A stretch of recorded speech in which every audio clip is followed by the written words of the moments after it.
আসসালামু আলাইকুম। প্রিয় দর্শক, রাজনৈতিক খেলা কিন্তু জমে উঠেছে। রাজনৈতিক খেলা এই মুহূর্তে জমে একেবারে ক্ষীর। তবে পরিস্থিতি কিন্তু মোটেও ভালো মনে হচ্ছে না। পরিস্থিতি কিন্তু ব্যাপক ঘোলাটে হচ্ছে এবং সেই পরিস্থিতি সহিংসতায় রূপ নিতে পারে। এই মুহূর্তে আমাদের বাংলাদেশের প্রেক্ষাপটে সবচেয়ে বড় রাজনৈতিক দল বিএনপির নেতারা হতাশা প্রকাশ করছে। বিএনপি এই মুহূর্তে অন্তর্বর্তী সরকারের কার্যক্রম এবং ঐক্যমত কমিশনের কার্যক্রম নিয়ে হতাশা প্রকাশ করছে। আমরা কিন্তু পূর্বে থেকেই বলার চেষ্টা করেছি, আলী রিয়াজের নেতৃত্বে যে ঐক্যমত কমিশন গঠন করা হয়েছে, এই ঐক্যমত কমিশন রাজনৈতিক অঙ্গনের জন্য একটি বড় অঘটনের কারণ হতে পারে।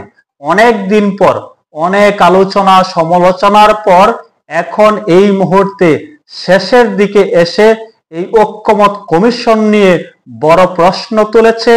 ঐক্যমত কমিশনের কার্যক্রম নিয়ে এবং অন্তর্বর্তী সরকারকে নিয়ে ব্যাপক হতাশা প্রকাশ করছে বিএনপি। এখন বিএনপি বুঝতে পেরেছে ঐক্যমত কমিশন আদতে কোনো ঐক্য তৈরি করে নাই, আরো বেশি বিভাজন তৈরি করেছে। তারা পূর্বে থেকে যেগুলো নির্ধারণ করে রেখেছিল, যেভাবে সংস্কার করার জন্য তারা মনস্থির করেছিল, সেভাবেই তারা সংস্কার করবে, জুলাই ঘোষণাপত্র বাস্তবায়ন করবে। আর রাজনৈতিক দলগুলোর সাথে যে আলোচনা হয়েছে, ঐক্যমত কমিশন যে বারংবার ডেকে তাদের সাথে আলোচনা করেছে, এটি সাজানো নাটক। আসলে তারা যেটি পূর্ব থেকে নির্ধারণ করেছে, মেটিকুলাস ডিজাইন যেভাবে সাজানো হয়েছে, ঠিক সেভাবে এখন সেটি বাস্তবায়িত হচ্ছে। অনেকদিন পর এসে বিএনপি হতাশ। বিএনপি ভাবছে এই অন্তর্বর্তী সরকার এবং ঐক্যমত কমিশন বিএনপি সহ বেশ কিছু রাজনৈতিক দলের সাথে তামাশা করেছে, প্রতারণা করেছে। তবে বিএনপি যখন বুঝতে পেরেছে, যখন প্রকাশ করেছে, তখন কিন্তু সময় অনেক অতিবাহিত হয়েছে। এখন কিন্তু লাস্ট স্টেজে আছে। এখন বুঝেও তেমন কিছু করার নাই বলে অনেকে মনে করছে। আজকে বিএনপির পক্ষ থেকে বিএনপি স্থায়ী কমিটির সদস্য, তুখোড় রাজনীতিবিদ, যিনি ঐক্যমত কমিশনের সাথে বারংবার আলোচনা করেছেন, ঐক্যমত কমিশনের বৈঠকে অংশগ্রহণ করেছেন, বিএনপির স্থায়ী কমিটির সদস্য সালাউদ্দিন আহমেদ। সেই সালাউদ্দিন আহমেদ আজ হতাশ। তিনি হতাশা প্রকাশ করছেন।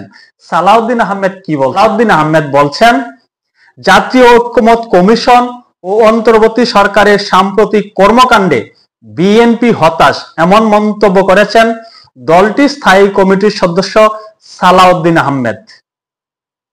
সালাউদ্দিন আহমেদ বলেন, গত 17 অক্টোবর যে দলিল স্বাক্ষরিত হয়েছে, তা জুলাই সনদ বাস্তবায়নের উপায় সংক্রান্ত সুপারিশের সঙ্গে সম্পূর্ণ সামঞ্জস্যপূর্ণ নয়। বলা হয়েছে 48টি দফা নিয়ে গণভোট হবে, কিন্তু এ বিষয়ে বিএনপির সঙ্গে কোনো আলোচনা হয়নি। এতদিন ধরে এত বৈঠক, এত আলোচনা কেন হলো, তা এখন প্রশ্নবিদ্ধ বলে মনে করেন তিনি। এতদিন যে ঐক্যমত পরিষদ রাজনৈতিক দলগুলোকে নিয়ে, নেতাদেরকে নিয়ে বসে বসে শীতাতপ নিয়ন্ত্রণ রুমে বসে বসে গল্প গুজব করেছে, আলোচনা করেছে, ঐক্যমত নিয়ে আলোচনা করেছে, সংস্কার নিয়ে আলোচনা করেছে, জুলাই ঘোষণাপত্র নিয়ে আলোচনা করেছে, আদতে তারা কোনো কিছুই বাস্তবায়িত করছে না।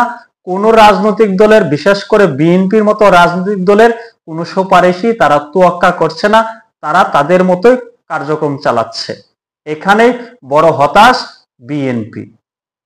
তিনি বলেন, যেসব বিষয়ে ঐক্যমত হবে সেগুলো বাস্তবায়নের কোনো নিশ্চয়তা নেই। জুলাই সনদের যেই দলিল স্বাক্ষরিত হয়েছে তা এখন কার্যত অনুপস্থিত। পরিবর্তে কমিশন ও কয়েকটি রাজনৈতিক দলের প্রস্তাবে সামনে এসেছে। কমিশনের উদ্দেশ্য ছিল জাতীয় ঐক্যমত প্রতিষ্ঠা করা, কিন্তু তারা যে প্রস্তাব দিয়েছে তা বরং জাতিকে বিভক্ত ও অনৈক্যের দিকে ঠেলে দেবে। তাদের উদ্দেশ্য কি এবং তারা কি অর্জন করতে চায় তা স্পষ্ট নয়। বিএনপি উপলব্ধি করতে পেরেছে জাতির সাথে তামাশা করা হচ্ছে, বিএনপির সাথে প্রতারণা করা হচ্ছে। জুলাই সনদ যে সকল বিষয়ের উপর স্বাক্ষরিত হয়েছে সেগুলো সম্পূর্ণরূপে অনুপস্থিত। এখন বিশেষ কয়েকটা রাজনৈতিক দলের এজেন্ডা বাস্তবায়ন করা হচ্ছে। প্রতারিত হয়েছে বিএনপি। বিএনপি যে প্রতারিত হবে, এই ধরনের একটা ছেকা খাবে, এটা কিন্তু আন্তর্জাতিক এবং বাংলাদেশের অনেক রাজনৈতিক বিশ্লেষক পূর্ব থেকেই ধারণা দিয়ে আসছিল। সেটাই বাস্তবায়িত হয়েছে।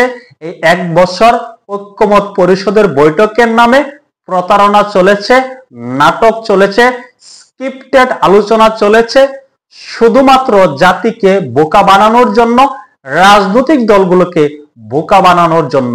আদতে পূর্ব পরিকল্পিত ভাবেই বর্তমান জুলাই ঘোষণাপত্র বাস্তবায়ন করা হচ্ছে। ঐক্যমত পরিষদ থেকে তারা তাদের মনের মতো করে আলী রিয়াজরা যা ভেবেছে সেটি তারা বাস্তবায়ন করছে, সেইভাবে তারা সংস্কার করছে, সংস্কার করার প্রস্তাবনা হাজির করেছে। বাংলাদেশে ছোট বড় সব মিলিয়ে 57টা রাজনৈতিক দল আছে নিবন্ধিত, কিন্তু ঐক্যমত কমিশন কয়টা রাজনৈতিক দলের সাথে আলোচনা করেছে? যে রাজনৈতিক দলটি এখন পর্যন্ত নিবন্ধিত না তাদেরকে প্রায়োরিটি দেওয়া হয়েছে। এনসিপি কে প্রায়োরিটি দিয়ে বারংবার ঐক্যমত কমিশনের বৈঠক হয়েছে, আলোচনা হয়েছে। অন্যদিকে যাদের মোটামুটি গ্রহণযোগ্যতা আছে, জনগণের কাছে যাদের মোটামুটি গ্রহণযোগ্যতা আছে, সেই সকল রাজনৈতিক দলকে উপেক্ষা করা হয়েছে। সকল কিছুকে উপেক্ষা করে তারা তাদের নিজস্ব মতামত বাস্তবায়ন করছে মেটিকুলাস ডিজাইন অনুযায়ী। যাক, খেলা কিন্তু জমে উঠেছে, টান টান উত্তেজনা বিরাজ করছে। তবে আমি শুরুতে যা বলেছি, এটা কিন্তু সহিংসতার দিকে ধাবিত হতে পারে। সকলে ভালো থাকবেন। আল্লাহ হাফেজ।